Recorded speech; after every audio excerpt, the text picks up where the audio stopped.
Hey guys, welcome back to my channel.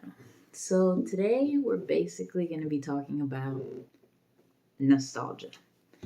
So today we are going to be rating my top 10 Mary-Kate and Ashley movies. So if you think about it, anybody raised in the 2000s or the 90s knows Mary-Kate and Ashley. Most people would know them from Full House, or most people, when you think of the word twins, you think of Mary-Kate and Ashley. If you were ever young like me, raised in the 90s, I think they were the definition of wanting to have a twin sister. They just made it so cool, and they were so iconic. So that brought me to thinking, let's just throw it back. So today I will be telling you my top 10 Mary-Kate and Ashley movies. So I think we're going to start at number 10.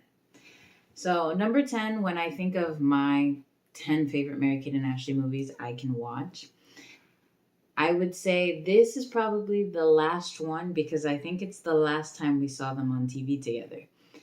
And that is definitely A New York Minute. I remember when A New York Minute came out, I was even older. I think I was like at least 12 or 13. And I've been watching their movies since I was so small. And they were so old by then. They were like in their 20s.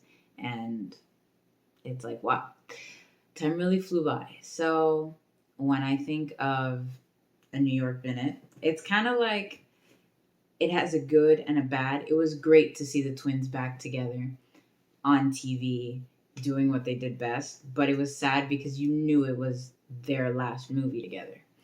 At that time, in A New York Minute, you had the smart twin and you had the twin who did not give a shit about anything.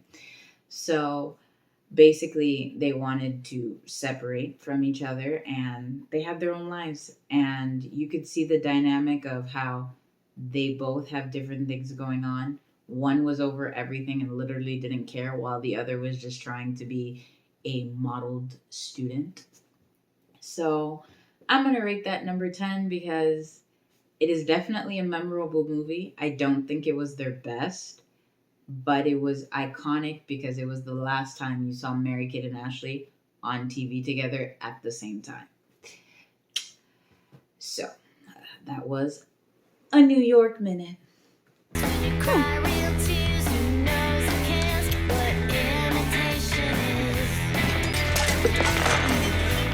I like what I'm seeing. Perfect. Of Mary-Kate and Ashley was Getting There. And I remember Getting There they were 16. They just turned 16 and they were driving their friends in Salt Lake City, if I'm recalling correctly, to the Olympics. And of course, what happens in a usual Mary-Kate and Ashley movie? Drama happens. They get on a bus and they lose each other, and of course there's boys. So Getting There is like your typical 16, we're having fun, we're cruising down the road. So I would put Getting There as my 9th favorite movie. Our car is gone. To have us stolen. Our car is stolen. I'm calling the police. Even worse than that, how are we going to break this to our parents? Yeah, smooth sailing, right, Gilligan? Okay, so I'm going to tell you my 8th favorite Mary-Kate and Ashley movie. So for the 8th favorite, I decided to do, I don't know if anybody remembers this, but when the girls had the slumber party thing and they had the prom one, I loved that one. Okay, it was like, I felt like that moment of life was like relating to Mary-Kate and Ashley at the best because they were young, but they were also trying to act old. Like, you remember middle school when you wanted to be like, I'm so cool, I'm basically in high school, but at the same time you're in middle school, so you're not that cool. That's exactly what the slumber party videos remind me of. It was great. Their sleepover with their friends. I mean, sleepovers are iconic, and in my sleepovers, I remember I would go and we would literally watch their sleepover movies and like try to do the same thing to pretend we were them, so we could pretend we were them. And so I would definitely say the Mary-Kate and Ashley slumber parties, especially when they went to prom, that was great for me. That is definitely number 8. They say boys will be boys. Well, that's not overblown, because they're forever all together in a different time zone. What could be more annoying than this? Hang around them some more, and you're sure to have a big list. How about... Number 7. So number 7 for me is definitely, I remember when they were doing the whole traveling thing, they had like 3 movies. Or 4. It was When in Rome, Winning London, Holiday in the Sun, and The Passport to Paris. So number 7 for me was When in Rome, and I think When in Rome was great. The views, the seeing the girls travel, and of course the cute boys. I remember when they were like in the museum and like one of the twins kind of like fell, but a boy caught her, and I'm pretty sure his name was Paulo in the movie, and she was like, well, hello there. And then the guy was like, oh, hey, my name is Paulo. Well, not like that, but like in like, you know, the movie accent. So yeah, you followed the girls along. And in When in Rome, I remember they got fired. But they got fired twice. And it was like, I cannot count you how many times in that movie they kept saying, I got fired. And I got not once, but twice. It was like the iconic part of When in Rome, because you literally couldn't understand how someone could get fired twice. Like, again, it was like when you're watching it back now, obviously it's not perfect. It's kind of like, wow. But, I mean, when you're watching it at the time in that era of the 2000s, it was really great. Place I thought, terminated. oh no, You're fired. I was fired twice.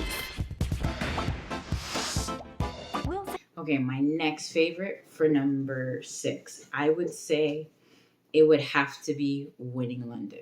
And I cannot tell you guys how many times I saw Winning London.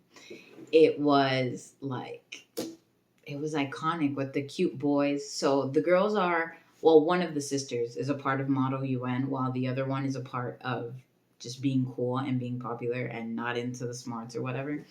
So I remember one kid gets a family emergency and he can't go, and they would have to disqualify if they couldn't find someone else to replace him. So then the other twin sister was like, I'll do it. And one of the other twins is like, I'll do it, no problem. So then obviously, I think it's Ashley that pulls Mary-Kate and is like, what are you doing? You don't even know anything, or neither do you care. And obviously she's like, well, I mean, you don't have a choice, and this lets me get closer to someone else. So she was totally into a boy who had brown hair on the thing, he was also a part of the team. And so they go off to London, and I remember when one of them goes to the bathroom, and she finishes her business in the bathroom, and she comes out, and she has toilet paper stuck to her shoe. So her sister, which is Mary-Kate is, and a girl named Rachel on the show is telling her, you have toilet paper on her shoe. And they're trying to point it out, and she's not getting it. She's looking at them like, what's your guys' problems? Like, hello, like, just tell me. And then all of a sudden, of course, the cutest boy comes up and steps on the toilet paper from her shoe and was like, you have toilet paper stuck to your shoe. And she was like, no, I don't. And then as he glides it off from his foot, she's like, And then he goes, troubles in the loo. And then she was like, the loo? I didn't go to the loo. And then he was like, oh, you're American. Loo means bathroom. So I think that is like one of the most iconic parts in Winning London. Or if it's not that, it's probably when they're on the boat and then Mary-Kate finally gets to kiss the other guy, and like everybody's on their boat with like their favorite person. And yeah, it's like the cute date. Like literally, it was basically perfect in a scenario, because I remember the blondish redhead boy ended up with the redhead girl. Mary-Kate obviously ended up with who she did. And then Ashley ended up with the kid from the other Model UN team. So it was like perfect. It was like 6 people. So yeah, of course, probably just me. But I thought it was really cute. So that goes for my number 6. I'm James. He is so cute. Please tell me he didn't just see that. Need a tour, guys? So my number 5. And I really like this one because, in my opinion, it showed Mary-Kate and Ashley in a different scenario. And it was more relatable to the sense of switching goals. So we're talking about Mary-Kate and Ashley switching goals. And this one was because it was more realistic because you had one sister who was super girly and like to do the girly stuff and all that. And then you had one that was a major tomboy. And, you know, you kind of saw their dynamic, their differences. And like, I felt like in switching goals, you could relate to whichever sister you could because you saw them in a different eye. And it wasn't just one was dumb and one was smart. No, it was more like you're going to have your girly girls and you're going to have your tomboy girls. So, but the cool thing was they both played soccer. Obviously, the tomboy was better, but they both played soccer and they would switch places and it was just great. I loved switching goals. That was number 5. It was just a stupid wheelbarrow race. You know what? There's a gene pool problem here. Excuse me? I must have missed the good athlete gene. So number 4. I think my number 4 favorite Mary-Kate and Ashley movie is super early on, and it Takes Two. But like this one has its faults and its good parts. It was super cute. Like I love the dynamic that it was super cute and how one twin was like, obviously she had the evil stepmother that was trying to marry her dad, and she was like, not gonna happen. And she was so sarcastic about it. She was so young, but like I remember the scene where she's in her cute little pink dress and then she goes, oh, and she has a speech and she was like, and my adorable stepmother that I love oh so dear much. And she's like mimicking because she knows her stepmother dislikes her. And she does this like her stepmother. So she's mimicking like, yeah, I may be young, but I know exactly what you're doing. I'm not stupid. Get it, got it, great. So, and then, but the part that was weird was Mary-Kate and Ashley in this movie were not twins. They were just 2 people that looked identical to each other. And I remember when they ran into each other and they're in the dirty mud. And then they're like, oh my God, you have my face. And they're looking directly at each other. And it's like, I mean, I know like we're all in a theory that everybody's got a twin out there, but they looked so much alike, especially when they were younger.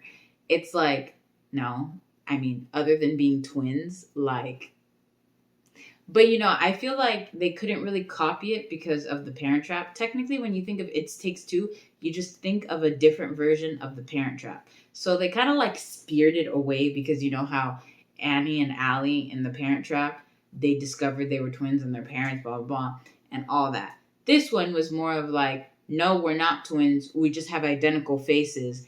And they figure out that, you know, they each have a parent, which is better for both parents to get together. And at the end of the day, they would be together. So, like I said, it's basically the Parent Trap, but they went another way. So I thought that one was so cute. And I think the part that takes cake in that movie was probably, this is an only me thing. Like, it's probably only me who would say this. But I love how the dad in the movie was the Santa Claus guy from, I think Mr. Single Santa Claus Meets Mrs. Claus. I love that Christmas movie. And the fact that he was the dad was just like, it just made it so much better because like, I don't know. I feel like once an actor plays Santa Claus, like there's no way to not love that actor because Santa Claus is like the most iconic role, and anybody who plays Santa Claus, you just think of them as a sweet person and like gentle and great. So like I just thought it made it better that they cast him as the father. That's just me. 10 out of 10 on that recommendation and who they casted at the father of that movie. So that was number 5. Ladies and gentlemen, normally I'd be tickled to play a selection from Chopin, but in honor of my new stepmother, whom I absolutely adore, I decided to play a little something of my own.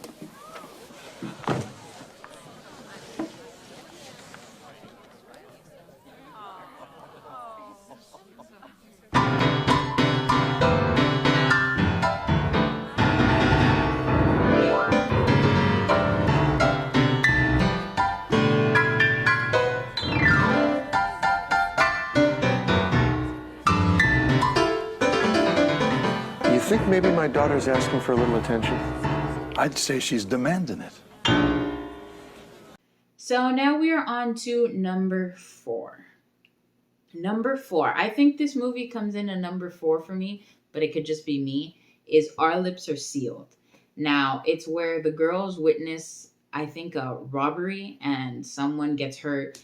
And I'm pretty sure it's for a diamond.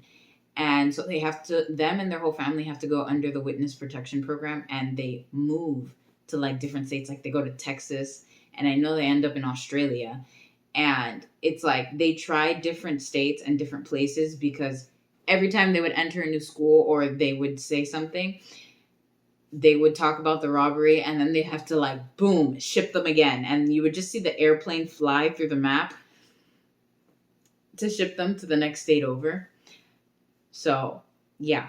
And then they end up in Australia. And I remember when they're on the beach, and I think they're playing Allie and Abby, and they're on their beach and they're with their little cute bathing suits. And then a girl goes, "Hey, Sheila's." And then like they totally ignore the girl. And then the girl says it again. And then they're like, "Oh yeah, Sheila." And basically this part was just, I don't know, ridiculous for me when there were 4 girls that were trying to introduce themselves to Mary Kate and Ashley. And then the main girl who started was like, "Hi, my name is Sheila. And this is Sheila. And that's Sheila." And then the last girl goes, "Oh no, my name is Erica, but my friends call me Sheila." And it's like, everybody's just there like, they look the same. They act the same. They sound the same. It's like, you just see in Mary Kate and Ashley's face, like, this is too much. I am not trying to be anybody else. She already has my face. I don't need to look like anybody else, act like anybody else. Yeah, Our Lips Are Sealed was great. And of course, I mean, what's a Mary Kate and Ashley movie without cute boys? So, of course, there's cute boys and there's drama. And yeah, that goes for number 4. Honey, I got a license to kill. I have a learner's permit. Is there something you want to tell us? No. No. My third favorite Mary Kate and Ashley movie would be Passport to Paris. Now, this one, in my opinion, didn't really have a plot other than it was just another movie of them traveling to a different state. And there were boys. But I'll always remember this scene of when they're walking to the museums and all the frames, all the paintings were flying over them, under them, to the side of them. And they're just walking and like taking in knowledge. So I remember that scene mostly from Passport in Paris. And I'll never forget. So I'm French Canadian. And I remember the scene where they're having lunch or they're having dinner. And this boy gets up and starts telling off the waiter for talking to one of the girls in a certain way. And it was just in a horrible French accent. Horrible. It was so funny. And I remember laughing when I saw that part because it's like you could see the guy was struggling with everything. But you know what? It's like, nice try. And I thought it was great to see the sights, to see them. You know, they were young. It was cool. I really liked Passport to Paris. Bonsoir, mon crème brûlée. What are you doing here? How'd you guys get past the guards? It's Marines. Nice guys. Oh, we're very sorry for getting you in trouble. Don't worry about it. It all worked out okay. Except... My second favorite definitely has to be Billboard Dad. And I would say Billboard Dad was my second favorite movie. And it's really close to my number 1 Mary Kate and Ashley movie. But I loved the fact that Billboard Dad, it really wasn't about them. It was about them being selfless. And, their mom passed away and she was a ballerina. And, they wanted their dad to find love again. And it was so cute, like how they wanted to paint his face on a billboard so he could find a date. And they tried everything they could. And I will never forget the scene where they're being explained by this boy about like online dating. And one of them was like, oh my God, no, that's where all the creeps come from. And then next thing you know, you go on a date and then you come back and you're getting cyber stalked and crazy stalked. No, like, and now when you look at the world today, everybody meets online. So I you know what? That is iconic. So like you literally see the change of an era in that movie when you watch it nowadays. So, it was different. It was great to see them selfless, and it was great to see for once it wasn't all about Mary-Kate and Ashley. Like you saw a difference happening. It wasn't just this is about them and it's centered to them. So I really appreciated that in Billboard Dad. I thought it was super cute. So that's my second favorite. Mary-Kate. Ad on a billboard? The whole city would see it. Favorite movie. Da-da-da-da. So we made it to number 1. So I may be wrong with other people in how you list Mary-Kate and Ashley movies, but my number 1 favorite movie of Mary-Kate and Ashley was Holiday in the Sun. Okay, so like let's just talk about the fact that Weezer's song Island in the Sun was already great, and the fact that it was on that movie, and like you just saw so many different people, right? And so it's about Mary-Kate and Ashley who are called out of class early, and they're like, okay, and they see their dad's assistant and takes them out of school, and they're like, ooh, where we're going? Are we going to Hawaii, with our friends? So the girls want to go to Hawaii with their friends, and then they get on the plane and they see their parents. But then they see their parents with the luggage, and then boom, the parents tell them that, no, we're not going to Hawaii. We're going to the Bahamas. Now, any regular person would be like, hell yeah, great. But I mean, they were in high school and they were cool and they wanted to go to Hawaii with their friends. But they got stuck with the parentals and they went to the Bahamas. And so when they get to the resort, they have Miss Megan Fox who skips them because she's the owner of the hotel's daughter. I think Miss Lawrence is what they call her. And Mary-Kate goes and tells her, hello, you skipped us. And she was like, take a number. Next time, I don't need one. So Megan Fox basically tells them, you don't matter. I matter. Bye. So, but what was great about this was Island in the Sun. I'll remember when Jordan, super cute, and Megan Fox wanted Jordan to be her man. Basically, she was rich, she was pretty, she was everything. So why wouldn't he want her? And at the end of the day, he was into the other girl, into one of the Olsen twins, and they got together in the end. And I'll never forget, this was like the best scene when they're at the club and Megan Fox comes up and is like, Jordan, do you want to dance? And he's like, he looks at her and he's like, yeah, I do want to dance, but I want to dance with Alex. That's who one of the Olsen twins played. Now the other one, I remember she went on a date with this guy, I think who worked there, and like he had a goofy laugh and like he couldn't even talk to her. And at the end of the day, he got help from the other friend's family who came with them and was supposed to spend the week with them there. And the guy had a crush on the other Olsen twin. And he was basically helping out the goof how to talk to the sister. And at the end of the day, he got what he wanted. He got with the Olsen twin. And yeah, Holiday in the Sun was just iconic, with Champlin chasing Champlin because of the boat.